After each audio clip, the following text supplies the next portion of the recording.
CC ನ್ಯೂಸ್ಗೆ ಸ್ವಾಗತ. ನಾನು ನರೇಂದ್ರ ಪಾಟೀಲ್. ಇಂದಿನ ಮುಖ್ಯಾಂಶಗಳು: ಕರ್ನಾಟಕ ಕಲಾ ವಿಜ್ಞಾನ ಮತ್ತು ವಾಣಿಜ್ಯ ಮಹಾವಿದ್ಯಾಲಯ ಬೀದಿ ನಾಟಕದಿಂದ ಪರಿಸರ ಜಾಗೃತಿ ಮೂಡಿಸಿದ ವಿದ್ಯಾರ್ಥಿನಿಯರು. ಇನ್ನುಳಿದ ರೈತರಿಗೆ ಕೊಡಬೇಕಾದ ಕಬ್ಬಿನ ಹಣ ಬಡ್ಡಿ ಸಹಿತ ಹಣ ಪಾವತಿಸಲು ಒತ್ತಾಯ. 15 ದಿವಸದೊಳಗೆ ಬೇಡಿಕೆ ಈಡೇರಿಸದಿದ್ದರೆ ರಸ್ತೆ ತಡೆ ಚಳವಳಿ. ಮಲ್ಲಿಕಾರ್ಜುನ ಸ್ವಾಮಿ ಹಾಗೂ ನೀಟ್ ಪರೀಕ್ಷೆಯಲ್ಲಿ ಮೌಲ್ಯಮಾಪನ ಪಡೆಯಲು ಭಾರಿ ಗೋಲ್ಮಾಲ್. ಸಿಬಿಐ ತನಿಖೆ ಒತ್ತಾಯಿಸಿ ನಗರದಲ್ಲಿ ಎವಿಪಿ ಪ್ರತಿಭಟನೆ. ನಗರದ ಕರ್ನಾಟಕ ಕಲಾ ವಿಜ್ಞಾನ ಮತ್ತು ವಾಣಿಜ್ಯ ಮಹಾವಿದ್ಯಾಲಯ ವಿದ್ಯಾರ್ಥಿಗಳಿಂದ ಕಳೆದ 5 ದಿವಸಗಳಿಂದ ಬೀದರ್ ತಾಲೂಕಿನ ಅಗ್ರಾರ್ ಗ್ರಾಮದಲ್ಲಿ ಎನ್ಎಸ್ಎಸ್ ಶಿಬಿರ ನಡೆಸಿ ಸ್ವಚ್ಛತೆ ಅಭಿಯಾನ, ಪರಿಸರ ಜಾಗೃತಿ ಅಭಿಯಾನ ನಡೆಸಿದರು. ಇಂದು ಮಂಗಳವಾರದಂದು ವಿದ್ಯಾರ್ಥಿಗಳಿಂದ ಪರಿಸರ ಜಾಗೃತಿ ಕುರಿತು ಬೀದಿ ನಾಟಕ ಹಮ್ಮಿಕೊಳ್ಳುವ ಮುಖಾಂತರ ಪರಿಸರ ಸ್ವಚ್ಛತೆಯಿಂದ ಆಗುವ ಲಾಭ ಹಾಗೂ ಅಸ್ವಚ್ಛತೆಯಿಂದ ಆರೋಗ್ಯದ ಮೇಲೆ ಆಗುವ ಪರಿಣಾಮಗಳು ಕುರಿತು ಜನರಿಗೆ ಮನಮುಟ್ಟುವ ರೀತಿಯಲ್ಲಿ ಅರಿವು ಮೂಡಿಸಿದರು. ಇದೇ ವೇಳೆ ವಿದ್ಯಾರ್ಥಿನಿಯರು ಮಾತನಾಡಿ, ಕಳೆದ 5 ದಿವಸಗಳಿಂದ ಗ್ರಾಮದಲ್ಲಿ ಎನ್ಎಸ್ಎಸ್ ಶಿಬಿರ ಆಯೋಜಿಸುವ ಮುಖಾಂತರ ಗ್ರಾಮೀಣ ಪ್ರದೇಶದಲ್ಲಿ ಮುಗ್ಧ ಜನರಿಗೆ ಪರಿಸರ ಹಾಗೂ ಋತುಚಕ್ರ ಕುರಿತು ಜಾಗೃತಿ ಮೂಡಿಸಲಾಗಿದೆ ಎಂದು ಹೇಳಿದರು. ಗ್ರಾಮದ ಮಹತ್ವ ಮಾತನಾಡಿ, ನಮಗೆ ಋತುಚಕ್ರದ ಬಗ್ಗೆ ಬಹಳಷ್ಟು ಜಾಗೃತಿ ಮೂಡಿಸಿದ್ದಾರೆ. ಇದರಿಂದ ಏನು ಗೊತ್ತಿಲ್ಲದ ನಮಗೆ ಬಹಳಷ್ಟು ಲಾಭವಾಗಿದೆ ಎಂದು ಅವರು ವಿದ್ಯಾರ್ಥಿನಿಯರ ಕಾರ್ಯಕ್ಕೆ ಮೆಚ್ಚುಗೆ ವ್ಯಕ್ತಪಡಿಸಿದರು. ಶಿಬಿರದಲ್ಲಿ ಕಾಲೇಜಿನ ವಿದ್ಯಾರ್ಥಿನಿಯರು, ವಿದ್ಯಾರ್ಥಿಗಳು ಹಾಗೂ ಕಾಲೇಜಿನ ಪ್ರಾಧ್ಯಾಪಕರು, ಸಹ ಪ್ರಾಧ್ಯಾಪಕರು ಸೇರಿದಂತೆ ಸಿಬ್ಬಂದಿ ವೃಂದವರು ಭಾಗವಹಿಸಿದರು.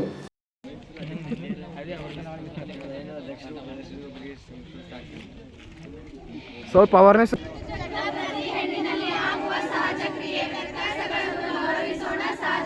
ನಾಟಕದೊಂದಿಗೆ ಬಂದಿದ್ದೇವೆ. ಎಲ್ಲರಿಗೂ ನಮಸ್ಕಾರಗಳು. ನಾನು ಸ್ನೇಹ.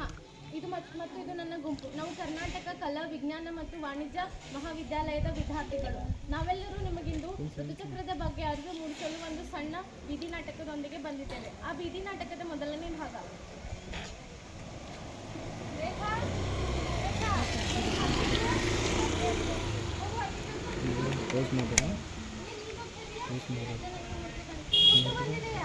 ಹಾಗೆ ಅಡುಗೆ ಮಾಡಕ್ಕೆ ಹೋಗ್ತೀಯ? ಮತ್ತೆ ಅಡುಗೆ ಮಾಡ್ಕೊಂಡ್ರೆ ಬರ್ತಿಲ್ವಾ?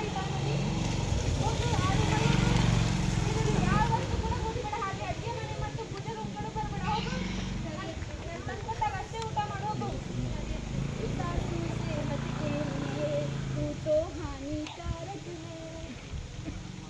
ಬೀದಿ ನಾಟಕದ ಎರಡನೇ ಭಾಗ.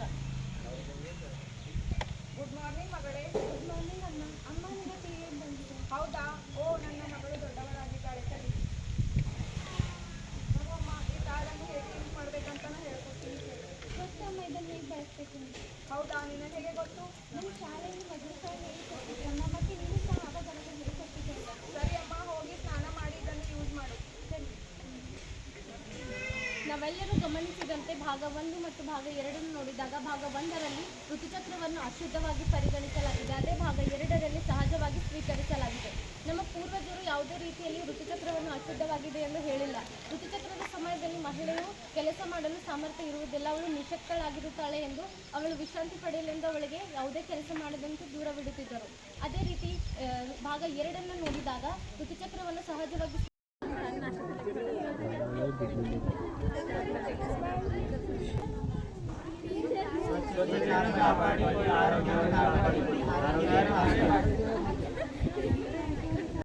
ನಮಸ್ಕಾರಗಳು. ನಾನು ಸ್ನೇಹ. ಕರ್ನಾಟಕ ಕಲಾ ವಿಜ್ಞಾನ ಮತ್ತು ಮಹಾವಿದ್ಯಾಲಯದ ವಿದ್ಯಾರ್ಥಿ. ನಾವೆಲ್ಲರೂ ಇಂದು ಇಲ್ಲಿ ಊರಿನ ಗ್ರಾಮಸ್ಥರಿಗೆ ಋತುಚಕ್ರದ ಬಗ್ಗೆ ಅರಿವು ಮೂಡಿಸಲು ಮತ್ತು ಅದರ ಬಗ್ಗೆ ವಿಲೇವಾರಿ ಮಾಡಲು ಬಂದಿದ್ದೇವೆ. ಕರ್ನಾಟಕ ಕಾಲೇಜ್ ಮತ್ತು ವುಮೆನ್ಸ್ ಸೆಲ್ಫ್ ಕಡೆಯಿಂದ ನಾವು ಇಲ್ಲಿ ಬಂದಿದ್ದೇವೆ. ಹಾಗೆ ನಮಗೆ ಇಲ್ಲಿನ ಊರಿನ ಸಹಕಾರ ಕೂಡ ಚೆನ್ನಾಗಿ ದೊರೆಯಿತು. ನಾವು ಹೇಳಿದ ಹಾಗೆ ಸರಿಯಾದ ಕ್ರಮದಲ್ಲಿ ಬಳಸಿ ಮತ್ತು ವಿಲೇವಾರಿ ಮಾಡುತ್ತಾರೆ ಎಂದು ನಂಬಿದ್ದೇವೆ. कोहली, कर्नाटक कॉलेज की छात्र। हम एनएसएस की तरफ से, वुमेन्स सेल की तरफ से आए थे इस गांव में, ताकि हम गांव वालों को बता पाए पैड के यूज़ और उसके डिस्पोज़ल के बारे में। हमने जो 5 दिनों का कैंप था, हमने जो नाटक किया उसमें हमने बताया कि हमें पैड किस तरह से यूज़ करना चाहिए और उसे किस तरह से डिस्पोज़ करना चाहिए. हमें गाँव वालों का बहुत सहकार मिला. Thank you. Preeti Kohli. Karnataka college ವತಿಯಿಂದ ನಮ್ಮ ಗ್ರಾಮದಲ್ಲಿ ಇಂದು ಋತುಚಕ್ರದ ಬಗ್ಗೆ ಅರಿವು ಮೂಡಿಸಲು ಬಂದಿದ್ದಕ್ಕಾಗಿ ನಿಮ್ಮ ಎಲ್ಲ ಶಾಲಾ ವಿದ್ಯಾರ್ಥಿಗಳಿಗೆ ಹಾಗೂ ಮತ್ತು ಶಿಕ್ಷಕ ವೃಂದದವರಿಗೆ ಮೊದಲು ನಮ್ಮ ಗ್ರಾಮದಿಂದ ಮತ್ತು ನನ್ನ ಕಡೆಯಿಂದ ಧನ್ಯವಾದಗಳು. ಈ ರೀತಿ ಎಲ್ಲ ಜನರಲ್ಲಿ ಅರಿವು ಮೂಡಿಸುವುದರಿಂದ ಚಿಕ್ಕ ಮಕ್ಕಳು ಹಿಡಿದು ದೊಡ್ಡ ಮಕ್ಕಳು ಹಾಗೂ ವಯಸ್ಕರು ಎಲ್ಲರಲ್ಲಿ ಒಂದು ರೀತಿಯ ಅರಿವು ಮೂಡುತ್ತದೆ. ಹಿಂದಿನ ಜನರು ಹೇಗೆ ಮಾಡುತ್ತಿದ್ದರೆಂದರೆ ಒಂದು ಋತುಚಕ್ರ ಎಂಬುದು ಹೆಣ್ಣಿಗೆ ಒಂದು ಶಾಪವಿದ್ದ ಹಾಗೆ ಅನಿಸುತ್ತಿತ್ತು. ಆದರೆ ಈಗ ವಿದ್ಯಾರ್ಥಿಗಳು ಶಾಲೆ ಕಲಿಯುವುದರಿಂದ ಎಲ್ಲ ಮಟ್ಟದ ವಿದ್ಯಾಭ್ಯಾಸ ತಿಳಿದುಕೊಳ್ಳುವುದರಿಂದ ನಮಗೆ ಋತುಚಕ್ರವನ್ನು ಎನ್ನುವುದು ಒಂದು ವರ ಇದ್ದ ಹಾಗೆ.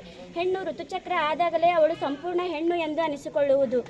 ಅದನ್ನು ನಮಗೆ ಸಂಪೂರ್ಣವಾಗಿ ಎಲ್ಲ ರೀತಿಯಿಂದ ಯಾವ ರೀತಿ ನಾವು ಅದನ್ನು ಉಪಯೋಗಿಸಿಕೊಳ್ಳಬೇಕು, ಪೀರಿಯಡ್ಸನ್ನು ಯಾವ ರೀತಿ ನಾವು ಬದಲಾಯಿಸಬೇಕು ಮತ್ತು ಅದರ ಉಪಯೋಗಗಳೇನು, ಅದರ ಹಾನಿಗಳೇನು ಎಂಬುದರ ಬಗ್ಗೆ ಅರಿವು ಮೂಡಿಸಿದ್ದಕ್ಕಾಗಿ ನಿಮಗೆಲ್ಲರಿಗೂ ಮತ್ತೊಮ್ಮೆ ಧನ್ಯವಾದಗಳನ್ನು ಕೋರುತ್ತೇನೆ. ಈ ಥರನೇ ಬೇರೆ ಕಾಲೇಜ್ ಯಾರಾದರೂ ಬಂದು ಪ್ರೋಗ್ರಾಮ್ ಹಮ್ಮಿಕೊಂಡಿದ್ದಾರೆ? ಈ ಗ್ರಾಮದಲ್ಲಿ ಯಾವ ಕಾಲೇಜರು ಯಾರು ಇನ್ನೂ ಕೂಡ ಇದರ ಬಗ್ಗೆ ಅರಿವು ಮೂಡಿಸೋಕ್ಕಾಗಿ ಬಂದಿಲ್ಲ. ಮೊದಲನೇ ಬಾರಿಯಾಗಿ ನೀವು ಬಂದಿದ್ದೀರಾ. ಹೀಗೆ ಅನೇಕ ರೀತಿಯಿಂದ ಎಲ್ಲ ಗ್ರಾಮಗಳಲ್ಲಿ ಇದರ ಬಗ್ಗೆ ಅರಿವು ಮೂಡಿಸಿ ಮತ್ತು ಇದರಿಂದ ನಿಮಗೆ ಅನೇಕ ಲಾಭಗಳು ಹೇಗೆ ಆಗುತ್ತವೆ ಎಂದು ಜನರಿಗೆ ತುಂಬ ತಿಳುವಳಿಕೆಯಾಗಿ ತಿಳಿಸಿಕೊಡಬೇಕಾಗಿ ಕೂಡ ನಾನು ನಿಮ್ಮಲ್ಲಿ ಮನವಿ ಮಾಡಿಕೊಳ್ಳುತ್ತೇನೆ. ಮಹಿಳಾ ಘಟಕನಿಂದ ಕರ್ನಾಟಕ ಕಾಲೇಜು ಮಕ್ಕಳು ಬಂದಾರ ಇಲ್ಲಿ ಮಾಲಡಿ ಗ್ರಾಮಕ್ಕೆ.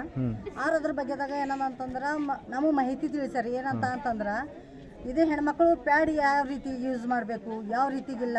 ಸಣ್ಣ ಮಕ್ಕಳು ಈಗ ಒಂದು ಯಾಕೆಗ ದೊಡ್ಡಗೆ, ನಮ್ಮ ಭಾಷೆದಾಗ ದೊಡ್ಡಗೆ ಆದರು ಅಂತಂದ್ರೆ ಅವ್ರು ಹೆಂಗೆ ಯೂಸ್ ಮಾಡಬೇಕು ಹೆಂಗಿಲ್ಲ ಅಂತಂದು ನಮ್ಗೆ ಅದ್ರ ಬಗ್ಗೆದಾಗ ತರಬೇತಿ ಅವ್ರು ನಮ್ಗೆ ಕೊಟ್ಟಿದ್ದಾರೆ. ಒಟ್ಟಿಗೆ ಏನಂತಂದ್ರೆ ಸಣ್ಣ ಮಕ್ಕಳೆಲ್ಲ ಆ ರೀತಿಗೆ ಅವ್ರು ಹೇಳಿದ ಪ್ರಕಾರ ನಡೆಸ್ತಾರೆ. ಎಲ್ಲ ಸ್ಕೂಲ್ಗಳ್ದಾಗ ಎಲ್ಲ ಪ್ಯಾಡ್ಗಳು ಯೂಸ್ ಮಾಡ್ಲತ್ತಾರ. ಆಯ್ತು, ಇನ್ನೂ ಹಳ್ಳಿ ಪಳ್ಳಿ ಕಡೆ ಎಲ್ಲ ಇನ್ನೂ ಜನರಿಗೆ ಗೊತ್ತಿಲ್ಲ. ಅದ್ರ ಬಗ್ಗೆದಾಗ ಏನಂತಂದ್ರೆ ಅವ್ರು ನಮಗೆಲ್ಲ ತಿಳಿಸ್ಲಾಕ ಆಲ್ರೆಡಿ ಗ್ರಾಮಕ್ಕೆ ಬಂದಿದ್ದಾರೆ. ಮಾಹಿತಿ ಕರ್ನಾಟಕ ಕಾಲೇಜ್ಗೆ ಏನು ಹೇಳ್ತೀರಿ ನೀವು? ಕರ್ನಾಟಕ ಕಾಲೇಜ್ಗೆ ಥ್ಯಾಂಕ್ಸ್ ಹೇಳ್ತೇವ್ರಿ. ಜಿಲ್ಲೆಯ ಸಹಕಾರ ಹಾಗೂ ಖಾಸಗಿ ಸಕ್ಕರೆ ಕಾರ್ಖಾನೆಗಳಿಗೆ ಕಬ್ಬು ಪೂರೈಸಿದ ಇನ್ನು ರೈತರಿಗೆ ಕೊಡಬೇಕಾದ ಕಬ್ಬಿನ ಹಣಕ್ಕೆ ಬಡ್ಡಿ ಸಹಿತ ಪಾವತಿಸಲು ಕರ್ನಾಟಕ ರಾಜ್ಯ ರೈತ ಸಂಘದ ಜಿಲ್ಲಾಧ್ಯಕ್ಷ ಮಲ್ಲಿಕಾರ್ಜುನ ಸ್ವಾಮಿ ಒತ್ತಾಯಿಸಿದರು. ಮಂಗಳವಾರ ರೈತರ ಸಮಸ್ಯೆಗಳ ಕುರಿತು ಸಭೆ ನಡೆಸಿ ಜಿಲ್ಲಾಧಿಕಾರಿಗೆ ಭೇಟಿ ಮಾಡಿ ಮನವಿ ಪತ್ರವನ್ನು ಸಲ್ಲಿಸಿ ನಮ್ಮ ಪ್ರತಿಯೊಂದಿಗೆ ಅವರು ಮಾತನಾಡಿದರು. ಸಕ್ಕರೆ ಕಾರ್ಖಾನೆಗಳಲ್ಲಿ ಕಬ್ಬು ಹಾಕಿದ ರೈತರಲ್ಲಿ ಇನ್ನು ಕೆಲವರಿಗೆ ಪಾವತಿಸಿದ ಅನ್ಯಾಯ ಮಾಡಲಾಗಿದೆ. ಆ ರೈತರಿಗೆ ಸರ್ಕಾರದ ನಿರ್ದೇಶನದಂತೆ ಶೇಕಡ 14% ಬಡ್ಡಿ ಸೇರಿಸಿ ಹಣ ಪಾವತಿಸಲು ಆಗ್ರಹಿಸಿದರು. ತೀವ್ರ ಬರಗಾಲದಿಂದ ಬಹಳ ಕಷ್ಟ ಅನುಭವಿಸುತ್ತಿದ್ದ ರೈತರಿಗೆ ಕೇಂದ್ರ ಕಳುಹಿಸುವ ಅಲ್ಪ ಸ್ವಲ್ಪ ಪರಿಹಾರ ಹಣ ನೀಡಿ ರಾಜ್ಯ ಸರ್ಕಾರದ ಪಾಲಿನ ಪರಿಹಾರ ಹಣ ಬಿಡುಗಡೆ ಮಾಡದೆ ಅನ್ಯಾಯ ಮಾಡುತ್ತಿದೆ ಎಂದು ಆರೋಪಿಸಿದರು. ಕಬ್ಬಿನ ಹಣ ಪಾವತಿ, ಬರ ಪರಿಹಾರ ಸೇರಿದಂತೆ ಪ್ರಮುಖ ಬೇಡಿಕೆಗಳೊಂಡ ಮನವಿ ಪತ್ರವನ್ನು ಜಿಲ್ಲಾಧಿಕಾರಿಗಳ ಮುಖಾಂತರ ಮುಖ್ಯಮಂತ್ರಿಗಳಿಗೆ ಕಳುಹಿಸಲಾಗಿದೆ ಎಂದು ಹೇಳಿದರು. ಇದೇ ವೇಳೆ ಸಂಘದ ರಾಜ್ಯ ಉಪಾಧ್ಯಕ್ಷ ಮಾತನಾಡಿ, ನಮ್ಮ ನ್ಯಾಯಯುತ ಬೇಡಿಕೆಗಳು 15 ದಿವಸದ ಈಡೇರಿಸದಿದ್ದರೆ ರಸ್ತೆ ತಡೆ ಚಳವಳಿ ಮಾಡಲಾಗುವುದು ಎಂದು ಸರ್ಕಾರಕ್ಕೆ ಎಚ್ಚರಿಕೆ ನೀಡಿದ್ದಾರೆ. ಈ ಸಂದರ್ಭದಲ್ಲಿ ಸಂಘದ ಪದಾಧಿಕಾರಿಗಳು ಉಪಸ್ಥಿತರಿದ್ದರು. ಮನವಿ ಪತ್ರವನ್ನು ಸ್ವೀಕರಿಸಿದ ಜಿಲ್ಲಾಧಿಕಾರಿಗಳು ಮಾತನಾಡಿ, ಯಾವುದೇ ರೀತಿ ರೈತರಿಗೆ ಬಿತ್ತನೆ ಬೀಜ ರಸಗೊಬ್ಬರ ಕೊರತೆಯಾಗುವುದಿಲ್ಲ. ಬೇಡಿಕೆಯಷ್ಟು DAP, IAP, KPSಗಳಿಂದ ರೈತರಿಗೆ ವಿತರಣೆ ಮಾಡಲಾಗುತ್ತೆ ಎಂದು ಹೇಳಿದರು. ಬಿತ್ತನೆ ನಂತರ ಅಗತ್ಯವಿರುವ ಯೂರಿಯಾ, ರಸಗೊಬ್ಬರ ಸಹ ದಾಸ್ತಾನಿರಿಸಲಾಗಿದೆ. ಸದ್ಯ 9,000 ಟನ್ ದಾಸ್ತಾನಿದ್ದು 4,000 ಟನ್ ರೈತರಿಗೆ ನೀಡಲಾಗಿದೆ. ಮುಂದೆಯೂ ಸಹ ಅಗತ್ಯವಿರುವ ಗೊಬ್ಬರ ಸೂಕ್ತ ಸಮಯಕ್ಕೆ ನೀಡುವಂತೆ ಕೃಷಿ ಅಧಿಕಾರಿಗಳು ತಿಳಿಸುವುದಾಗಿ ಎಂದರು. ಈ ಸಂದರ್ಭದಲ್ಲಿ ಉಪಸ್ಥಿತರಿದ್ದ ಕೃಷಿ ಅಧಿಕಾರಿ ಯಾವುದೇ ರೀತಿ ರಸಗೊಬ್ಬರ ತೊಂದರೆ ಆಗದಂತೆ ನೋಡಿಕೊಳ್ಳುವುದಾಗಿ ಎಂದರು. 13,400 ಅಂದರೆ 14,000 ಬೇಕು. ಈಗಾಗಲೇ ಎಷ್ಟು ಈಗ 13,000 ಬಂದಿದೆ, ಫುಲ್ ಇದೆ. ಸ್ಟಾಕಿಗೆ ನಮ್ಮಲ್ಲಿ 10,000 ಇದೆ. ಈಗಾಗಲೇ 4,500 ತೊಗೊಂಡು ಹೋಗ್ಯಾರ ರೈತರು. 4,500 ಮೆಟ್ರಿಕ್ ಟನ್ಸ್ ತೊಗೊಂಡು ಹೋಗ್ಯಾರ. 10,000 ಟನ್ಸ್ ಇವು ಸ್ಟಾಕ್ ಇದೆ. ನಮಗೆ ಯೂರಿಯಾದೇನು ಸ್ಟಾಕ್ ಇದೆ?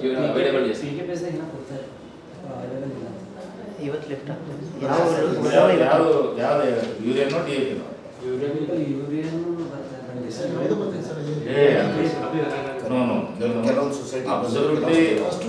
ಇರಲಿ ಇದು ನಾವು ಹೇಳ್ತಿರೋದು ಜಿಲ್ಲಾದ ಹೇಳ್ತೀವಿ. ಸೊ ಸೊಸೈಟಿಯಲ್ಲಿ ಯೂಶಲಿ ಯೂರಿಯಾ ನೀವು ತೊಗೊಂಡು ಇಟ್ಕೊಂಡ್ರೆ ಒಂದು ಮಳೆ ಹನಿ ಅದ್ರ ಮೇಲೆ ಬಿತ್ತಂದ್ರೆ ಕರಿಗಿ ಹೋಗ್ಬಿಡ್ತೈತಿ. ಯೂಶಲಿ ನಿಮಗೆ ಯೂರಿಯಾ ಬೇಕಾಗಿರೋದು ಅದು ಸ್ವಲ್ಪ ನಿಮ್ಗೆ ಒಂದು ಅರ್ಧ ಫೀಟು ಬಂದಾಗ ಹಾಕಿದ್ರೆ ಅದನ್ನು ಸ್ವಲ್ಪ ಮೈ ಹೋಗ್ತೈತಿ. ನೀವು ಇವಾಗ ತೊಗೊಂಡು ಹೋಗಿ ನೀವು ಲಾಸ್ ಮಾಡ್ಕೋಬಾರ್ದು ಅನ್ನೋ ಕಾರಣಕ್ಕಾಗಿ ಅವರು ಆ ಸದುದ್ದೇಶದಿಂದ ಹೇಳಿರ್ತಾರೆ. ಇವು 10,000 ಇದೆ. ನಾವೇನಿದು ಬೆಲೆ ಜಾಸ್ತಿ ಮುಕ್ತ ಈ ಮಾರ್ಕೆಟ್ದಾಗ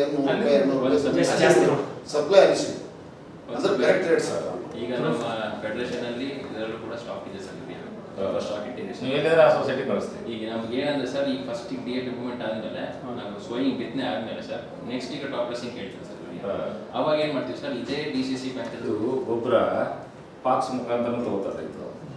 ಓನ್ಲಿ 30% ಮಾತ್ರ ರೈತರು ಸೊಸೈಟಿಯಿಂದ ತೊಗೋತಾರೆ. ಸೊಸೈಟಿ ಅಂದರೆ ಆ ಮಾಲಕು ಯಾವುದೇ ಊರಾಗ ಇರ್ತಾನೆ, ಅವ್ರವ್ರ ದೋಸ್ತರು ಇರ್ತಾರೆ, ಬೀಗರು ಇರ್ತಾರೆ ಅಂತೇಳಿ ಸೊಸೈಟಿ ಅಂತ ಇರ್ತಾರೆ.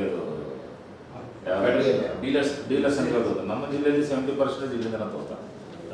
ಬೀದರ್ ಜಿಲ್ಲೆಯ ಬರಗಾಲ ಘೋಷಣೆ ಮಾಡಿ ಸುಮಾರು 8 ತಿಂಗಳಾಯಿತು. ಆದರೆ ರೈತರಿಗೆ ಇಲ್ಲಿವರೆಗೆ ಬರಗಾಲದ ಪರಿಹಾರ ಕೊಡ್ತಕ್ಕಂಥ ಒಂದು ನೀತಿ ಏನಿದೆ ಅದು ಸರ್ಕಾರದ ಭಾಳ ದೊಡ್ಡ ತಪ್ಪಿದೆ. ಇಲ್ಲಿವರೆಗೆ ಕೇಂದ್ರ ಸರ್ಕಾರದ ಹಣ ಬಂದಿಲ್ಲ, ಕೇಂದ್ರ ಸರ್ಕಾರದ NDRF ಹಣ ಬಂದಿಲ್ಲ ಅಂತ ಹೇಳಿದರು. ಆದರೆ NDRF ಹಣ ಬಂದ ನಂತರನೂ ಸಂಪೂರ್ಣ ರೈತರಿಗೆ ಪೇಮೆಂಟ್ ಆಗಬೇಕು. ಒಂದು ರೈತರಿಗೆ ಕೊಡೋದು ಇನ್ನೊಂದು ರೈತರಿಗೆ ಕೊಡಲಾರ್ದೇ ಇರತಕ್ಕಂಥದ್ದು ಇದು ಯಾವ ನ್ಯಾಯ?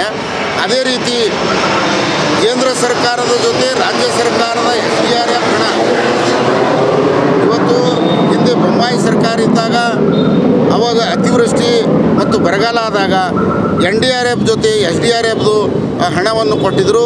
ನಮ್ಮ ರಾಜ್ಯ ಸರ್ಕಾರದ ಸನ್ಮಾನ್ಯ ಮುಖ್ಯಮಂತ್ರಿಗಳು ಬಸವ ಕಲ್ಯಾಣಕ್ಕೆ ಬಂದಾಗ ಸಹ ಅವರಿಗೆ ಒತ್ತಾಯ ಮಾಡಿದ್ದೀವಿ, SDRFದ ಹಣನೂ ತಾವು ಕೊಡಬೇಕಲ್ಲ ಅಂತ. ಅದು ಇವತ್ತು ರಾಜ್ಯ ಸರ್ಕಾರದ ಪಾಲು ಒಂದು ನಯಾ ಪೈಸೆನೂ ಕೊಟ್ಟಿಲ್ಲ. ಈ ಕೂಡಲೇ ಸರ್ಕಾರ ಕೊಡಬೇಕಂತ ಈಗ ಜಿಲ್ಲಾಧಿಕಾರಿಗಳ ಮುಖಾಂತರ ನಾವು ಒತ್ತಾಯವನ್ನು ಮಾಡಿದ್ದೀವಿ.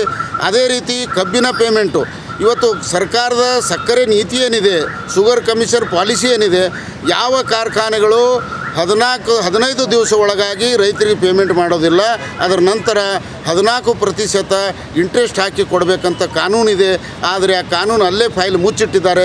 ಇವತ್ತು ಶುಗರ್ ಆಫೀಸ್ ಇರ್ಬೋದು, ಸರ್ಕಾರ ಇರ್ಬೋದು, ಶುಗರ್ ಫ್ಯಾಕ್ಟ್ರಿಯ ಅಂಡರ್ದಲ್ಲಿ ನಡೀತಾವೆ ಅಥವಾ ಏನು ಸರ್ಕಾರದ ಅಂಡರ್ದಲ್ಲಿ ನಡೀತಾವೆ ಅನ್ನುವಂಥದ್ದು ಸಂಶಯ ಬರ್ತಾ ಇದೆ.